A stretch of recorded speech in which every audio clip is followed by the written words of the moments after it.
ഒരു വിശ്വാസിയെ സംബന്ധിച്ചിടത്തോളം അതാണ് ഏറ്റവും പരമപ്രധാനമായ ഒരു വിഷയം. ആശ്രയിക്കുന്നത് ആരെയാണ്? എത്ര പേർക്ക് പറയാൻ കഴിയും ഞാൻ നിന്നെയാണ് ആശ്രയിക്കുന്നത്? യിരെമ്യാപ്രവചനം 17-ാം അധ്യായം അതിന്റെ 7-ാം വാക്യം മുതൽ വായിക്കുമ്പോൾ അവിടെ യിരെമ്യാപ്രവാചകൻ ഇപ്രകാരം പറയുന്നു: യഹോവയെ ആശ്രയിക്കുകയും യഹോവ തന്നെ ആശ്രയമായിരിക്കുകയും ചെയ്യുന്ന മനുഷ്യൻ ഭാഗ്യവാൻ. നമ്മളെല്ലാം ഭാഗ്യം ചെയ്തവരാണ്. കാരണം മറ്റൊന്നുമല്ല, ലോട്ടറി അടിച്ചിട്ടോ മറ്റു ഭൗതിക നന്മയുള്ളത് കൊണ്ടോ ഒന്നുമല്ല, യഹോവയെ ആശ്രയിക്കുന്നത് നിമിത്തം, യഹോവയെ തന്നെ ആശ്രയിക്കുന്നത്. ദിവസങ്ങൾ നമ്മുടെ ആശ്രയം പലയിടത്തേക്ക് പോകുമ്പോഴാണ് ഒരിടത്തൂന്ന് ഒരു വിടുതലില്ലാതെ വരുന്നത്. ഈ ദിവസങ്ങളിൽ യേശുവിൽ തന്നെ നമ്മൾ ആശ്രയിക്കണം. അവിടെയാണ് ദൈവത്തിന്റെ പ്രവൃത്തി വെളിപ്പെടുന്നത്. പലപ്പോഴും നമ്മൾ ഭാരപ്പെടുമ്പോൾ, പ്രയാസപ്പെടുമ്പോൾ, പല വിഷയങ്ങൾ നടക്കാതെ വരുമ്പോൾ ആശ്രയം നമ്മൾ മാറ്റാറുണ്ടല്ലേ? സ്തോത്രം ചെയ്യുന്നു.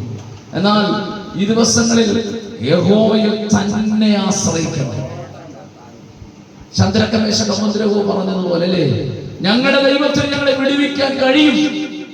എന്നാൽ വിടുവിച്ചാലും ഇല്ലെങ്കിലും നെബൂഖദ്നേസരെ നിർത്തിയിരിക്കുന്ന ഈ സ്വർണ്ണബിംബത്തിൽ അതിന്റെ മുമ്പാകെ ഞങ്ങൾ നമസ്കരിക്കത്തില്ല എന്ന് തീരുമാനിച്ചിട്ട്, പ്രതികൂലത്തിന്റെ നടുവിൽ, പ്രതിസന്ധിയുടെ നടുവിൽ, മരണത്തിന്റെ മുമ്പാകെ, നിലവിളിയുടെ മുമ്പാകെ ഉറച്ച് നിൽക്കുവാനിടയായി യഹോവയെ തന്നെ അവരാശ്രയിച്ചപ്പോൾ ദൈവമെന്തിയത് സ്വർഗം തുറന്ന തീക്കകത്തേക്ക് ഇറങ്ങി വന്നെങ്കിൽ ഇന്ന് മുതൽ സംഭവിക്കത്തില്ലെന്നും നടക്കത്തില്ലെന്നും പിശാച് പറയുന്നെങ്കിൽ ഇന്ന് പകലിൽ ആരെങ്കിലും ഉറച്ചു നിൽക്കാൻ തയ്യാറാണോ? സ്വർഗം അത്ഭുതം ചെയ്യാൻ പോകുക. അങ്ങനെയെങ്കിൽ യഹോവയിൽ തന്നെ ആശ്രയിക്കുന്ന ഒരു അനുഭവം ഉണ്ടാകട്ടെ. അവസാന നിമിഷമാണ് ദൈവം പ്രവർത്തിക്കുന്നത്.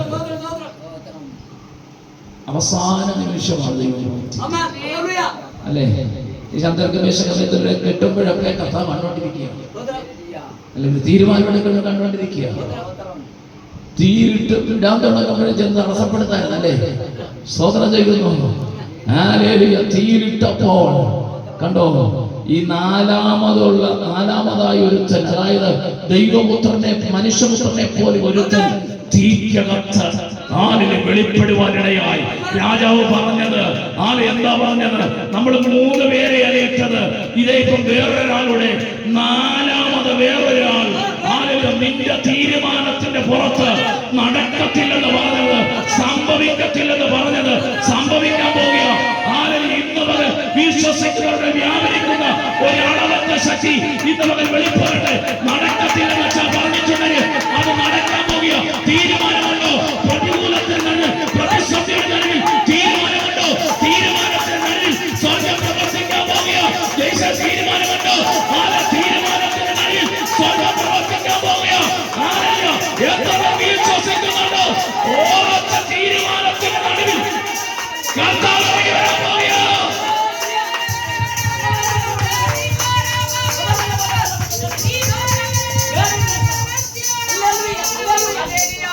ദാവീദിന്റെ ആശ്രയം യഹോവയെങ്കിലാണ്. നന്ദിയോടെ ദൈവത്തെ സ്തുതിക്കുന്നു. ശദ്രക്ക് മേശക്ക് അബേദ്നെഗോവിന്റെ ആശ്രയം യഹോവയെങ്കിലാണ്. സ്തോത്രം ചെയ്യുന്നു. പൗലോസിന്റെ ആശ്രയം യേശുവിങ്കലാണ്. പത്രോസിന്റെ ആശ്രയം യേശുവിങ്കലാണ്. നിന്റെ എന്റെയും ആശ്രയം യേശുവിങ്കലാണ്. സ്തോത്രം ചെയ്യുന്നു. പ്രതിഷേധം വന്നോട്ടെ, പ്രതിസന്ധികളായിക്കോട്ടെ, പക്ഷേ നീ ആശ്രയിക്കുന്നവരെ വിശ്വസിച്ചുകൊണ്ട് സ്ഥിരതയോടെ നിൽപ്പാൻ തയ്യാറാണ്. ദൈവത്തിന്റെ പ്രവൃത്തി ഇന്ന് മുതൽ ആലയത്തിനകത്ത് വെളിപ്പെടാൻ പോകുക, കുടുംബങ്ങൾക്കകത്ത് വെളിപ്പെടാൻ പോകുക. ഈ ദിവസങ്ങളിൽ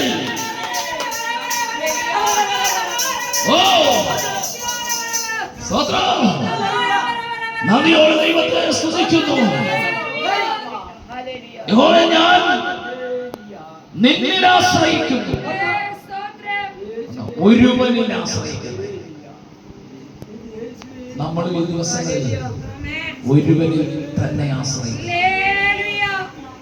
കർത്താവ് അത്ഭുതം പ്രവർത്തിക്കട്ടെ. ഇവിടെ ഇരിക്കുന്ന ഓരോരുത്തരുടെ വിഷയം പല പല വിഷയമാണ്. ഇവിടെ ഇരിക്കുന്ന ഒരാളുടെ വിഷയം എനിക്ക് മുഴുവനായി അറിയത്തില്ല, അടുത്തിരിക്കുന്നവർക്ക് മുഴുവനായി അറിയത്തില്ല. എന്നാൽ മുഴുവനായി അറിയുന്ന ഒരു ദൈവം, നിന്നെ ഉള്ളതുപോലെ അറിയുന്ന ഒരു ദൈവം ഇന്ന് പകൽ ഇതിനകത്ത് വന്നിട്ടുണ്ട്. നിന്റെ വിഷയത്തിന്മേൽ പ്രവർത്തിക്കുവാൻ കഴിവുള്ള, പ്രാപ്തിയുള്ള, അധികാരമുള്ള ഒരു കർത്താവ് യാദർശനായി ഇന്ന് മുതൽ നമ്മുടെ നടുവിൽ വന്നത് ഓർത്ത് ഞാൻ ദൈവത്തെ സ്തുതിക്കുന്നു. നോക്കണമേ, അടുത്ത ചാൻസിൽ പറയുന്നു, യഹോവയെ ആശ്രയിക്കുന്നവൻ ഒരു നാളും ലജ്ജിച്ചു പോകത്തില്ല. അവൻ ലജ്ജിപ്പിക്കത്തില്ല. അവൻ ലജ്ജിപ്പിക്കുന്ന ദൈവമല്ല. ആരൊക്കെ ദൈവത്തിൽ ആശ്രയിച്ചിട്ടുണ്ടോ അവരാരും ലജ്ജിച്ചു പോയിട്ടില്ല. ഇന്ന് പകൽ അതുകൊണ്ട് നടക്കത്തില്ലെന്നും സംഭവിക്കത്തില്ലെന്ന് ആരെങ്കിലും പറയുന്നെങ്കിൽ ചന്ദ്രക്ക് മേശകവേന്ദ്രകോ പറഞ്ഞതുപോലെ തന്നാലും ഇല്ലെങ്കിലും കർത്താവേ നിന്നെ മാത്രമേ ഞങ്ങൾ ആശ്രയിക്കത്തുള്ളൂ. അങ്ങനെ പറഞ്ഞ തീരുമാനമെടുക്കുമ്പോൾ ദൈവത്തിന്റെ പ്രവൃത്തി വെളിപ്പെടുവാനിടയായിത്തീരും. നന്ദിയോടെ ദൈവത്തെ സ്തുതിക്കുന്നു. ഒരിടത്ത് പോയി പ്രാർത്ഥിച്ചു, ശുശ്രൂഷ വെളിപ്പെട്ടോടെ ദർശനം കണ്ടു. അമ്മാമ തന്നെ കണ്ടു. അമ്മാമെ ഒരു കാർ, വെള്ളക്കാർ. ഭൗതിക നന്മ പറയുന്ന ഒരാളല്ല ഞാൻ, എന്നാൽ ദൈവം കാണിച്ചാൽ അത് നടന്നിരിക്കും. മനോഹരമായ ഒരു വെള്ള കാർ, പുതിയൊരു കാറാണ് പുള്ളിക്കാരുടെ മരുമകൻ വാങ്ങിക്കുവാനിടയാണ്. അവർ കണ്ട അതേ വാഹനം തന്നെ. സ്തോത്രം ചെയ്യുന്നു. നന്ദിയോടെ ദൈവത്തെ സ്തുതിക്കുന്നു. ഭൗതിക നന്മ പറഞ്ഞ് നിങ്ങളെ ഉത്സാഹിപ്പിക്കുകയല്ല, പക്ഷെ ദൈവം കാണിച്ചാൽ അത് തന്നിരിക്കും. നന്ദിയോടെ ദൈവത്തെ സ്തുതിക്കുന്നു. ഇന്ന് മുതൽ പല വിഷയത്തിന്റെ മേൽ പ്രാർത്ഥിച്ചിരിക്കുന്നവരുണ്ട്. വിശ്വസിക്ക്, ആശ്രയിക്ക്, പ്രാർത്ഥിക്ക്. ഈ ദിവസങ്ങളിൽ നീ പ്രാർത്ഥിച്ചുകൊണ്ടിരിക്കുന്ന വിഷയത്തിന്റെ മേൽ അത്ഭുതം പ്രവർത്തിക്കാൻ കഴിവുള്ള ഒരു ദൈവം, ആദർശനായ ദൈവം ഇന്ന് മുതൽ നമ്മുടെ നടുവിൽ വന്നിട്ടുണ്ട്. എത്ര പേർക്ക് വിശ്വസിക്കാൻ കഴിയും? വിശ്വസിച്ചാൽ നീ ദൈവത്തിന്റെ മഹത്വം കാണും. പരിശുദ്ധാത്മാവിന്റെ ആദ്യന്ത ശക്തി ഇന്ന് മുതൽ വെളിപ്പെടും. ചില തടസ്സങ്ങളെ, ചില പോരാട്ടങ്ങളെ ദൈവത്തിന്റെ ആത്മാവ് അഴിച്ചു മാറ്റുന്നത് ഓർത്ത് ഞാൻ ദൈവത്തെ സ്തുതിക്കുകയോ. പരിശുദ്ധാത്മാവിന്റെ അളവറ്റ ശക്തി ചിലരുടെ മേൽ വെളിപ്പെടുന്നു. വിശ്വസികളിൽ വ്യാപരിക്കുന്ന ഒരു അളവറ്റ ശക്തി ഇന്ന് മുതൽ വെളിപ്പെടുമ്പോൾ തടസ്സങ്ങൾ മാറട്ടെ, ചില പ്രതിസന്ധികൾ മാറട്ടെ, ചില പ്രതികൂലങ്ങൾ യേശുക്രിസ്തുവിന്റെ നാമത്തിൽ അഴിഞ്ഞു മാറുകയോ. നന്ദിയോടെ ദൈവത്തെ സ്തുതിക്കുന്നു. യഹോവേ, ഞാൻ നിന്നിൽ ആശ്രയിക്കുന്നു, ഞാൻ ഒരു നാളും ലജ്ജിച്ചു പോകരുതേ. കണ്ടോ, രണ്ടാം വാക്യം ഇങ്ങനെ വായിക്കുന്നു, നിന്റെ നീതി നിമിത്തം എന്നെ ഉദ്ധരിച്ചു വിടുവിക്കണമേ. നിന്റെ ചെവി എങ്കിലേക്ക് ചായ്ച്ചെന്നെ രക്ഷിക്കണമേ. കണ്ടോ, നിന്റെ നീതി നിമിത്തം. നമ്മുടെ ദൈവം നീതിമാനാണ്, നീതിയുള്ളവൻ. നീതിയുള്ളവന് വേണ്ടി നീതി പ്രവർത്തിക്കുന്ന ദൈവം. 2026 5-ാം മാസത്തിന്റെ പ്രാരംഭ ആഴ്ചയിലേക്ക് നമ്മൾ വന്നിരിക്കുക. ഈ 4 മാസം തീരുന്നതിന് മുമ്പേ നീ പ്രാർത്ഥിച്ചുകൊണ്ടിരിക്കുന്ന ചില വിഷയങ്ങളുടെ മേൽ സ്വർഗ്ഗം അത്ഭുതം പ്രവർത്തിക്കാൻ പോവുകയാണ്. വിശ്വസിച്ചാൽ ദൈവത്തിന്റെ മഹത്വം കാണും. ആശ്രയിച്ചാൽ ദൈവത്തിന്റെ മഹത്വം കാണും. വിശ്വസിക്ക്. എത്ര പേർ കാമിൽ പറയുവാൻ കഴിയും? ഇന്ന പകലിൽ ദൈവത്തിന്റെ പ്രവർത്തിക്കായി സ്തോത്രം ചെയ്യുന്നു. ദൈവ കൃപയാണ് അവിടെ നിറയട്ടെ. അതിന് രണ്ടാം വാക്യം വായിച്ചാണ് വേദത്തിൽ, നിന്റെ നീതി നിമിത്തം എന്നെ ഉദ്ധരിച്ചു വിടുവിക്കണമേ. നിന്റെ ചെവി എങ്കിലേക്ക് ചായ്ച്ച എന്നെ രക്ഷിക്കണമേ. അപ്പം ഒരു അപകടത്തിൽ പെട്ടിരിക്കുക ആ സമയത്ത് നിന്റെ ചെവി എങ്കിലേക്ക് ചായ്ക്കണം. യശയാപ്രവചനം 1-ാം അധ്യായം അതിന്റെ 59-ന്റെ 1-ാം വാക്യം വായിക്കുന്നു. രക്ഷിപ്പാൻ കഴിയാതെ കരം കുറുകിപ്പോയിട്ടില്ല, നിങ്ങളുടെ പ്രാർത്ഥന കേൾക്കാതെ കാത് മന്ദമായിട്ടില്ല. എന്നാൽ നിങ്ങളെയും എന്നെയും തമ്മിൽ ഭിന്നിപ്പിക്കുന്നത് നിങ്ങളുടെ അകൃത്യമത്രേ, നിങ്ങളുടെ പാപമത്രേ. പലപ്പോഴും വിടുതലിന് തടസ്സമായി നിൽക്കുന്നത് മറ്റാരുമല്ല, വേറൊരാളെ ആഭിചാരം ചെയ്തിട്ടല്ല, മന്ത്രവാദം ചെയ്തിട്ടല്ല. പക്ഷെ അവര് ചെയ്യാനുള്ളവർ അവര് ചെയ്യും. പക്ഷെ അത് നമ്മളിൽ യേശുന്നത് എപ്പോഴാണെന്ന് ചോദിച്ചാൽ നമ്മൾ അകൃത്യമുള്ളപ്പോഴാണ്, നമ്മളിൽ കുറ്റമുള്ളപ്പോഴാണ്. എന്നാൽ നമ്മുടെ പാപങ്ങളെ ഏറ്റുപറഞ്ഞ് നമ്മുടെ കുറ്റങ്ങളെ ഏറ്റുപറഞ്ഞ് യേശിച്ച് നീതീകരണം പ്രാപിക്കുമ്പോൾ, ആരെ ശുദ്ധീകരണം പ്രാപിക്കുമ്പോൾ, ആരെ നിന്റെ നന്മയെ തടയാൻ പറ്റത്തില്ല. നിന്റെ പ്രാർത്ഥന കേൾക്കാതെ വേണം, നിന്റെ കാത് കർത്താവിന്റെ കാത് കേൾക്കാതെ വേണം, മറയ്ക്കാൻ പറ്റത്തില്ല. നദിയോട് ദൈവത്തെ സ്തുതിക്കുന്നു. ദാനിയേല് 21 ദിവസം പ്രാർത്ഥിച്ചു, നമുക്കറിയാവുന്ന വിഷയമാണ്. എന്നാൽ ദാനിയേലിന്റെ പ്രാർത്ഥനയ്ക്ക് മറുപടി അന്ന് തന്നെ ലഭിച്ചു. എന്നാൽ പാർസി പ്രഭു ദാനിയേലിന്റെ പ്രാർത്ഥനയെ തടഞ്ഞത് ദൈവത്തിന്റെ വചനം വായിക്കുന്നു. ഇന്ന് പകൽ നന്ദിയോടെ ദൈവത്തെ സ്തുതിക്കുന്നു. എന്നാൽ നിന്റെ പ്രാർത്ഥനയെ ഇന്ന് ഒരു പാർസി പ്രഭുവിനും ദേശത്തിലെ ശക്തികൾക്കോ വാഴ്ചകൾക്കോ അധികാരങ്ങൾക്കോ നിന്റെ പ്രാർത്ഥനയെ എന്റെ പ്രാർത്ഥനയെ തടയാൻ പറ്റത്തില്ല. കാരണം യേശു കാൽവരി ക്രൂസിൽ നിനക്ക് വേണ്ടി 2026 വർഷത്തിന് മുമ്പ് യാഗമായി തീർന്നു. ആ രക്ഷപ്പെടുത്ത് നമ്മളെ വിലയ്ക്ക് വാങ്ങിയിരിക്കുക. അതുകൊണ്ട് നിന്റെ പ്രാർത്ഥനയെ തടയാൻ ഒരു ശക്തിക്കും കഴിയത്തില്ല. ദാനിയേലിന്റെ കാലത്ത് യേശു കാൽവരിയിൽ മരിച്ചിട്ടില്ലായിരുന്നു. അതുകൊണ്ട് പിശാച് പ്രാർത്ഥനയെ തടഞ്ഞു. ഇപ്പോൾ നമ്മുടെ പ്രാർത്ഥനയൊന്നും പിശാചിനെ തടയാൻ പറ്റത്തില്ല. പക്ഷേ നമുക്ക് പാപമുണ്ടെങ്കിൽ നമുക്കുള്ള വാഗ്ദത്തം ലഭിക്കാതിരിക്കണം. പ്രാർത്ഥനയെ തടയുവാൻ ഒരു ശക്തിക്ക് കഴിയത്തില്ല. ഇന്ന് പകൽ ദൈവത്തിന്റെ കരം വെളിപ്പെടട്ടെ. ദാവീദ് വ്യക്തമായി വിളിച്ച പറയുകയാണ്, കർത്താവേ നന്ദിയോടെ ദൈവത്തെ സ്തുതിക്കുന്നു. ഞാൻ ഒരു നാളും ലജ്ജിച്ചു പോകരുതേ. നിന്റെ നീതി നിമിത്തം എന്നെ ഉദ്ധരിച്ച് വിടുവിക്കണമേ. നിന്റെ ചെവി എങ്കിലേക്ക് ചായച്ച് എന്നെ രക്ഷിക്കണമേ. നന്ദിയോടെ ദൈവത്തെ രക്ഷിക്കാൻ കഴിയുന്ന ഒറ്റ ദൈവമേ ഉള്ളൂ, അത് നമ്മുടെ കർത്താവ്. നന്ദിയോടെ ദൈവത്തെ സ്തുതിക്കുന്നു. ഇന്ന് പകലിൽ നന്ദിയോടെ ഞാൻ ദൈവത്തെ അതുകൊണ്ട് യഹോവയെ ആശ്രയിക്കുകയും യഹോവ തന്നെ ആശ്രയമായിരിക്കുകയും ചെയ്യുന്ന മനുഷ്യൻ ഭാഗ്യമാണ്. അങ്ങനെയെങ്കിൽ നമുക്ക് ലഭിച്ച ഈ ഭാഗ്യ പദവിയെ ഓർത്ത് ഞാൻ ദൈവത്തെ സ്തുതിക്കുന്നു. ഹല്ലേലൂയ. എത്ര സ്തുതിച്ചാലും എത്ര മഹത്വപ്പെടുത്തിയാലും ഹല്ലേലൂയ മതിയാകത്തില്ല. ദൈവം നമുക്ക് വേണ്ടി ചെയ്ത ഉപകാരങ്ങളെ ഓർത്ത്. അങ്ങനെയെങ്കിൽ ഇന്ന് പകലിൽ കർത്താവ് നമ്മുടെ നടുവിൽ കടന്നു വന്നിട്ടുണ്ട്. അതിന്റെ 3-ാം വാക്യം ഒന്ന് വായിച്ചാൽ വേഗത്തിൽ.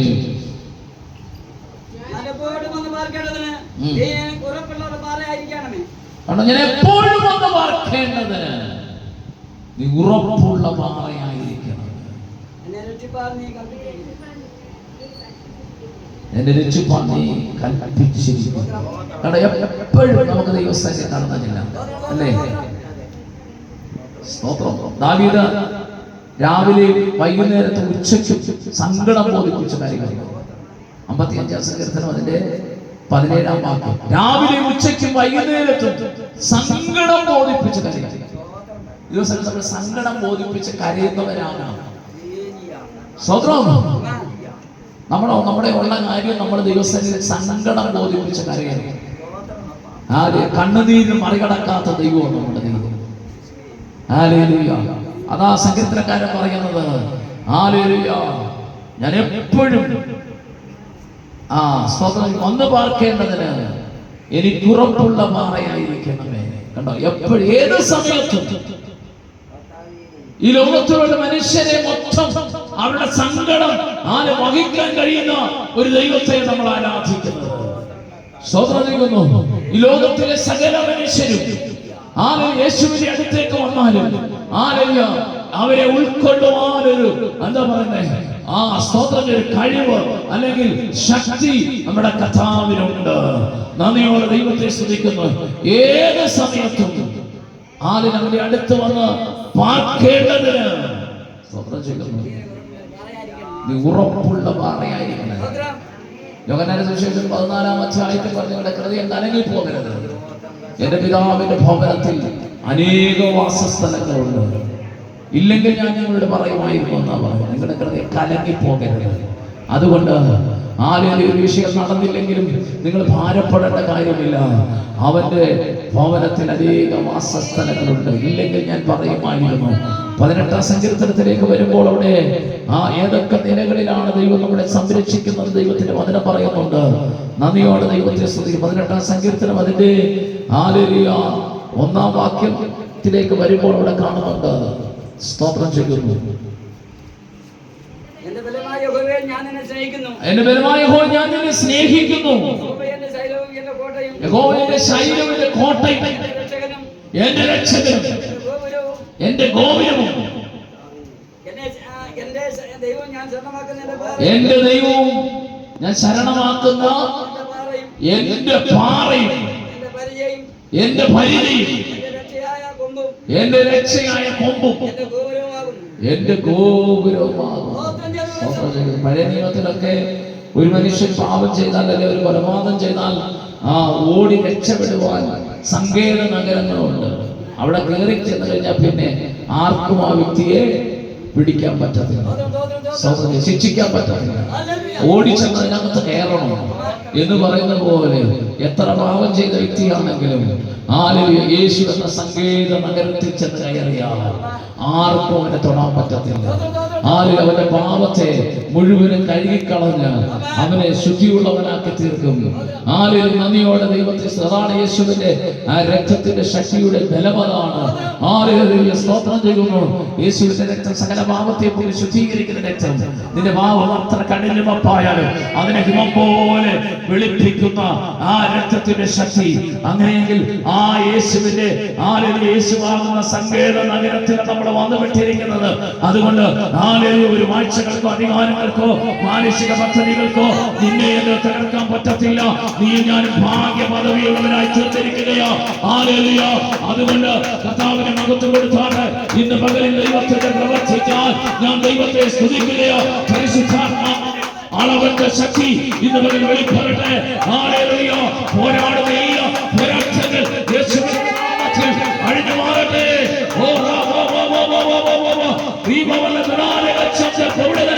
വെല്ലുവിളിക്കുന്ന സകല ഇന്ന് പകൽ യേശുവിന്റെ നാമത്തിൽ അഴിഞ്ഞു മാറട്ടെ. എന്റെ മക്കൾക്ക് വിരാമം കുറിക്കുവാൻ ഞാൻ ആഗ്രഹിക്കുന്നു.